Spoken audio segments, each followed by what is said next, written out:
Of course, so many things happened over the week. Starting from the U.S. Chargé d'Affaires says the recently concluded Nigeria-U.S. Binational Commission was a review of the cooperation between the two countries on a strategic level. Speaking with TVC's Foreign Affairs reporter, he says the constructive discussion focused on all aspects of cooperation, especially efforts to boost trade, health, and security.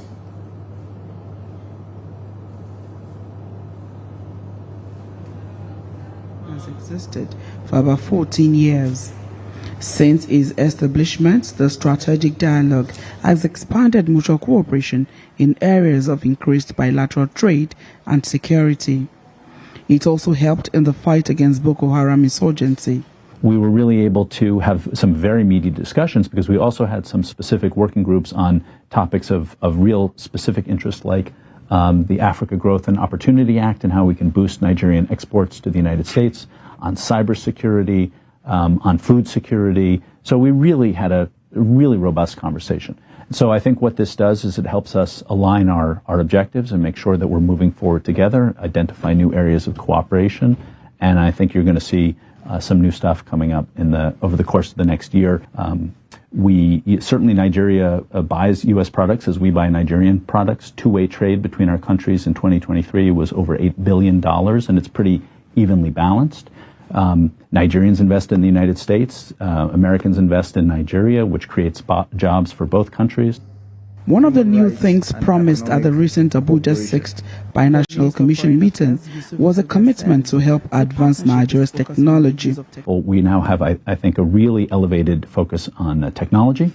And the Deputy Secretary Campbell, mentioned that we're going to be hosting a large symposium on AI here over the summer. And then we're going to have a very large BNC follow-up gathering on technology in Washington, D.C. in October to bring private and public sector together and really strengthen and drive forward cooperation in that space.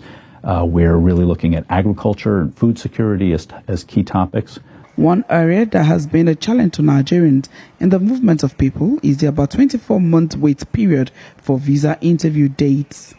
The Chargé d'Affaires explains effort in this regard. What I'd like to say is that we've taken tremendous steps over the last year to increase the availability of visa interviews and to facilitate the process. For example, we have extended the validity of visas from 2 years to 5 so that people don't have to renew their visas so frequently, reducing demand on a biannual basis. We have reestablished an interview waiver program, so if your visa has been used correctly and it's expired any time in the last 4 years, you don't actually need a visa appointment. You can drop your passport off and have your interview most likely waived. We have certainly increased our staffing and stepped up our availability of interviews. To some extent, there is just a problem of math here. There are more people that want U.S. visas than we could possibly staff ourselves to accommodate. In 2023, we issued 87,000 visas to Nigerians. That's a lot. The 7th U.S. Nigeria Binational Commission is slated to hold in Washington in 2025. Moya Thomas. In what